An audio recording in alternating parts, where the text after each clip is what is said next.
Yeah, Terry's an old friend. We were colleagues in the previous courts group some years ago. I think, okay, I respect Terry's views. I respect the manner in which the administrators went about their work. The fact of the matter is, we understand, or at least the management, the existing management of courts here, felt that many of them were to lose their jobs. This is what they believed.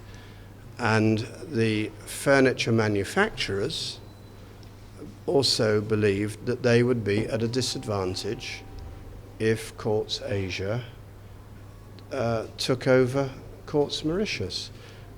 And from the beginning, I had always said that I would be retaining the entire management of courts, and I've always promised to give the majority of product to Mauritian manufacturers. I've always said that I will support the Mauritian industry.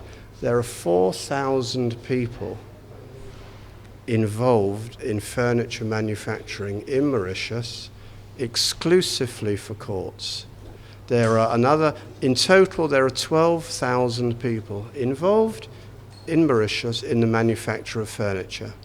4,000 of them are exclusively working for courts. Now, those furniture manufacturers were strongly under the impression that if Courts Asia had taken over Courts Mauritius, they would not have been included as suppliers of Courts Mauritius. And frankly, if I'm standing here today and not my old friend Terry, that's the reason. I understand that is the reason. And I can understand the government wishing to protect the livelihoods of the manufacturing industry. The furniture manufacturing industry in Mauritius is quite significant. I accept that I was not the preferred bidder, and I have no criticism of that, but I came back into the picture at the last minute because I believe the government felt that it was in the interest of more Mauritians that I take back the company rather than somebody else. The situation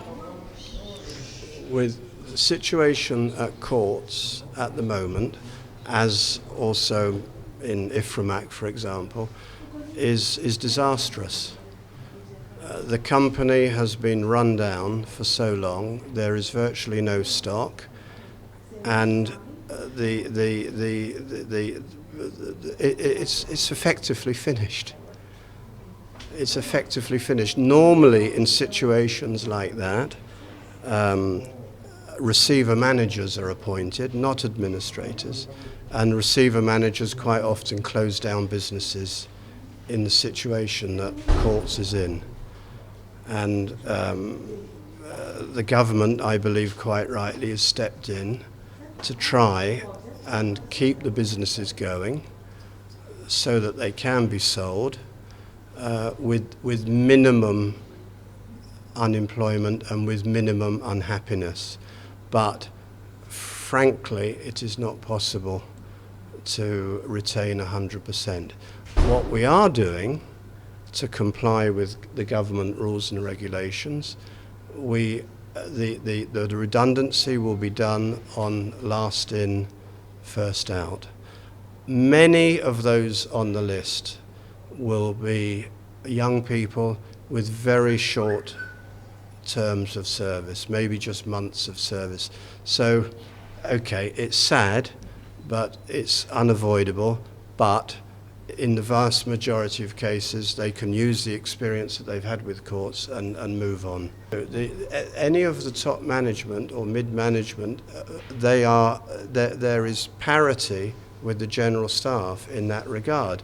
It's last in, first out.